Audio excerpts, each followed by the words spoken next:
नमस्कार, सुबह के 9 बज रहे हैं और इस वक्त की शुरुआत बड़ी खबर के साथ करते हैं जो कानपुर से आ रही है। अगवा युवक की फिरौती लेने के बाद भी हत्या कर दी गई है। आपको बता दें कि 1 महीने पहले अगवा किया गया था संजीत को और संजीत को की अब हत्या कर दी गई है। पुलिस ने ही बदमाशों को फिरौती दिलवाई थी। पुलिस की मौजूदगी के बावजूद फिरौती ले उड़े थे बदमाश। 26-27 जून को कर दी गई थी संजीत की हत्या। संजीत के पुराने दोस्तों ने ही वारदात को अंजाम दिया। संजीत को अगवा किया और संजीत की हत्या करके उसके शव को नदी में फेंक दिया है। पुलिस ने ही फिरौती दिलवाई थी संजीत के मामले में।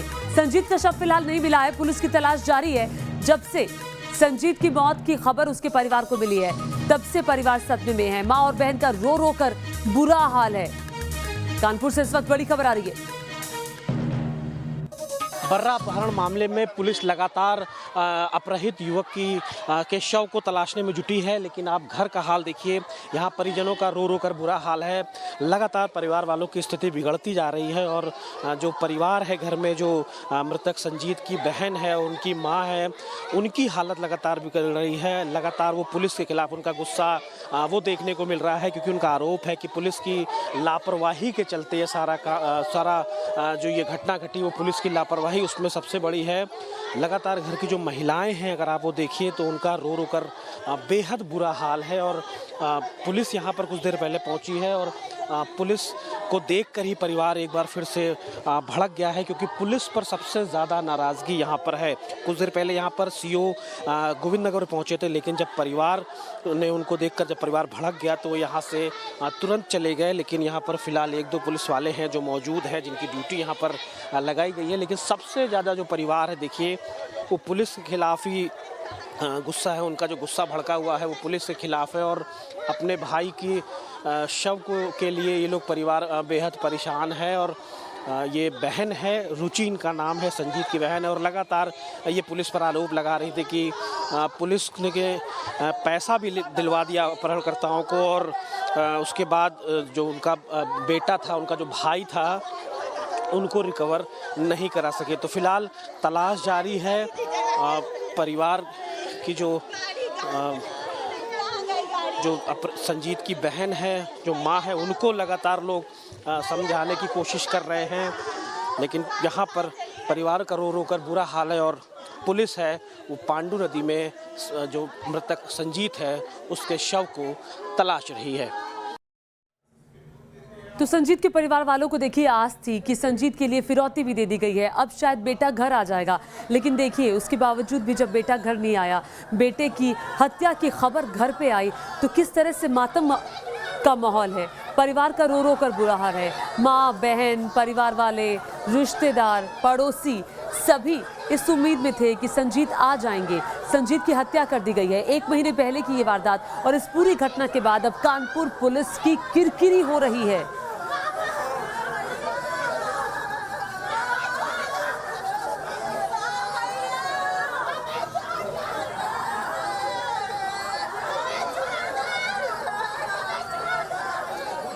और इस पूरी घटना पर बातचीत करने के लिए न्यूज नेशन संवाददाता अमित हमारे साथ जुड़ गए हैं सीधे कानपुर से। अमित का रुख करती हूँ। अमित, सबसे पहले तो ये बताएं कि अभी तक संजीत के शव का नहीं पता चला है। कानपुर पुलिस पे मैं बाद में आऊंगी। शव के बारे में पुलिस क्या कह रही है, कब तक मिल जाएगा और कहाँ है, क्या ढूंढने की कोशिशें जारी हैं?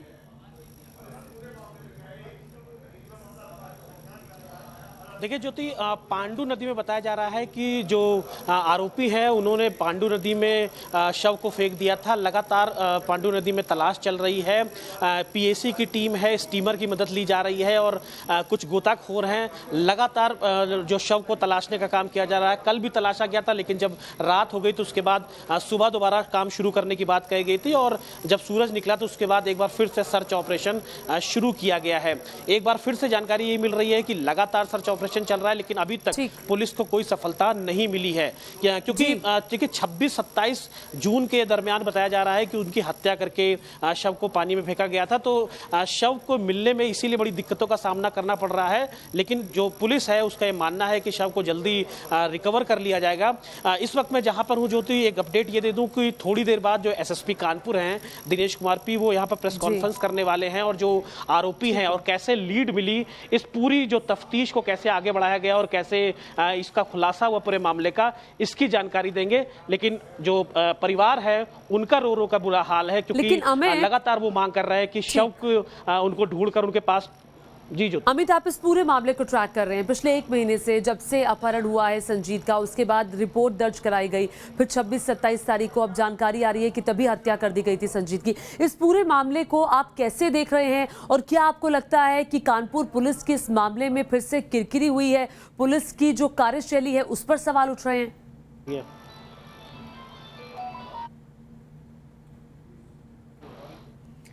अमित के पास हम चलेंगे, लेकिन इस पूरी घटना पर न्यूज नेशन के कुछ सवाल हैं। एक महीने तक किडनैपर्स का सुराग नहीं लगा पाई कानपुर पुलिस, आखिर क्यों?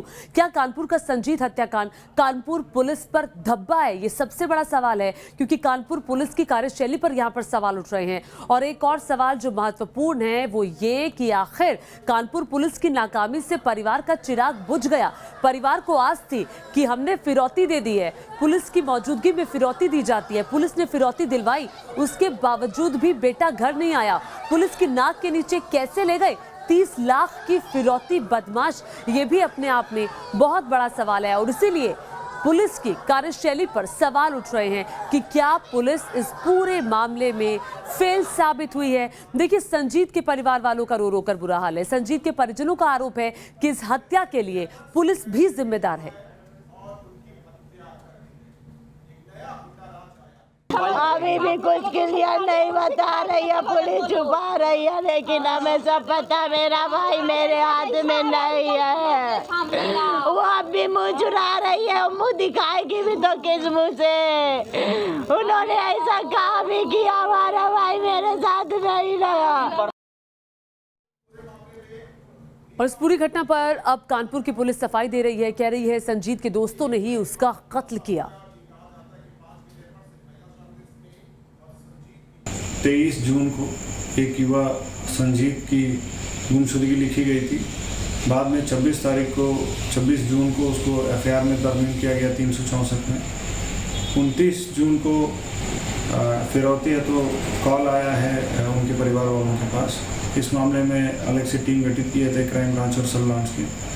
उनके द्वारा आज कुछ लोगों को हिरासत में लिया गया, जिनमें से 2 उनके खास दोस्त थे जो कि इनके साथ पैथोलॉजी में, संजीत के साथ किसी अन्य पैथोलॉजी में काम कर चुके हैं। उनके द्वारा ये कबूला गया है संजीत को 26 या 27 जून को ही इन्होंने मर्डर किया है और इनके दोस्तों के साथ मिलकर मर्डर किया है और उनके पांडू नदी में उनको मतलब बॉडी डिस्पोज कर दिया गया है।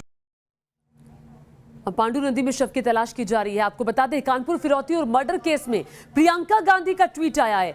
प्रियंका गांधी ने अपनी ट्वीट में यूपी की कानून व्यवस्था पर सवाल खड़े किए हैं। यूपी में कानून व्यवस्था दम तोड़ चुकी है, ये कहा है प्रियंका गांधी ने।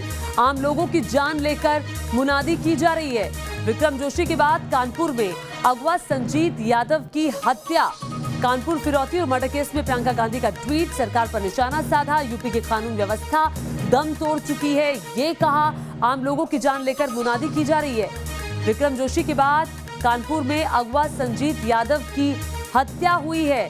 प्रियंका गांधी, अब इस मुद्दे पर राजनीति भी तेज हो गई है। प्रियंका गांधी ने सवाल उठाए हैं, यूपी की कानून व्यवस्था को लेकर सवाल उठाए हैं। आम लोगों की जान लेकर मुनादी की जा रही है, ये आरोप लगाए गए हैं प्रियंका गांधी की तरफ से। आपको बता दें, अब कुछ ही देर में कानपुर पुलिस की प्रेस कॉन्फ्रेंस भी शुरू होने वाली है। बड़ी जानकारी आपको बता दें, थोड़ी ही देर में कानपुर पुलिस की प्रेस कॉन्फ्रेंस होगी, ये जानकारी मिल रही है। कानपुर पुलिस के एसएसपी ये प्रेस कॉन्फ्रेंस करेंगे और बताएंगे इस पूरे मामले की जो डिटेल्स हैं वो क्या है, कैसे संजीत को अगवा किया, किसने किया, कौन से दोस्त शामिल थे। अब तक 5 लोगों को गिरफ्तार किया गया है, उन लोगों के बारे में जानकारी भी दी जाएगी, जिसमें से एक महिला भी शामिल है, ये बताया जा रहा है। और उधर आपको ये भी बता दें कि लगातार इस पूरे मसले को लेकर यूपी की पुलिस घिरी हुई है। कानपुर पुलिस पर सवाल उठ रहे हैं। उम्मीद है कि इस प्रेस कॉन्फ्रेंस के जरिए हर सवाल का जवाब मिलेगा, जो अब से कुछ ही देर में होने वाली है। कानपुर पुलिस की तरफ से बड़ी जानकारी आ रही है। अब से कुछ ही देर में कभी भी प्रेस कॉन्फ्रेंस शुरू हो सकती है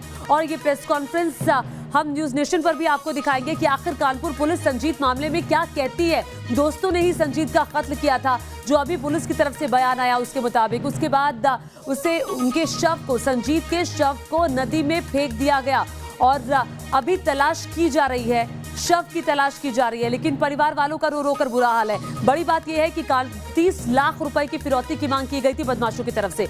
परिवार की तरफ से फिरौती दी गई, चूंकि पुलिस ने कहा फिरौती दे दो। और देखिए क्या हुआ था, ये पूरी घटना हम आपको बता रहे हैं। 22 जून की रात अस्पताल से आते वक्त अगवा किया गया था संजीत को। अगले दिन परिवार वालों ने जनता नगर थाने में गुमशुदगी की रिपोर्ट दर्ज कराई। 26 जून को एसएसपी के आदेश पर राहुल यादव के खिलाफ रिपोर्ट दर्ज हुई। 29 जून को 30 लाख की फिरौती के लिए किडनैपर्स का फोन आया, घर वालों को फोन आया। 13 जुलाई को किडनैपर्स के पास फिरौती की 30 लाख की रकम पहुंचाई गई। पुलिस ने कहा आप पहुंचा दो, रकम पहुंचा दी गई। 14 जुलाई को परिजनों ने एसएसपी और आईजी रेंज से संपर्क किया। 16 जुलाई को बर्रा इंस्पेक्टर रंजीत का भी बयान आया। 24 जुलाई को पुलिस ने 5 किडनैपर्स को गिरफ्तार किया। पूछताछ में खुलासा हुआ कि संजीत का कत्ल तो कर दिया गया, वो भी 26-27 जून को, यानी कि 22 जून की ये घटना है और 26-27 जून को ही कत्ल कर दिया गया था। इस घटना के बाद न्यूज नेशन के कुछ सवाल हैं और ये सवाल देखिए अब आपके सामने हम रखने जा रहे हैं। क्या कानपुर का संजीत हत्याकांड कानपुर पुलिस पर धब्बा है? इस सवाल का जवाब थोड़ी देर में मिलेगा, देखना होगा पुलिस क्या कहती है। कानपुर पुलिस की नाकामी से परिवार का चिराग बुझ गया, क्योंकि परिवार को पुलिस पर भरोसा था। पुलिस की नाक के नीचे आखिर कैसे 30 लाख रुपए की फिरौती की रकम किडनैपर्स ले उड़े। 1 महीने तक किडनैपर्स का सुराग नहीं लगा पाई कानपुर पुलिस। क्या इस मसले में फेल साबित हुई है? पुलिस परिवार वालों पर बार बार बयान बदलने का दबाव क्यों डाल रही थी? परिवार का नंबर सर्विलांस पर होने के बाद भी पुलिस के हाथ अब तक खाली कैसे थे? 1 महीना गुजर गया, आपने कोई कार्रवाई नहीं की। यहाँ पुलिस की कार्रवाई पर सवाल उठते हैं, कार्यशैली पर सवाल उठते हैं कि आखिर घर वालों का फोन सर्विलांस पर होने के बावजूद भी पुलिस के हाथ अब तक खाली क्यों रहे?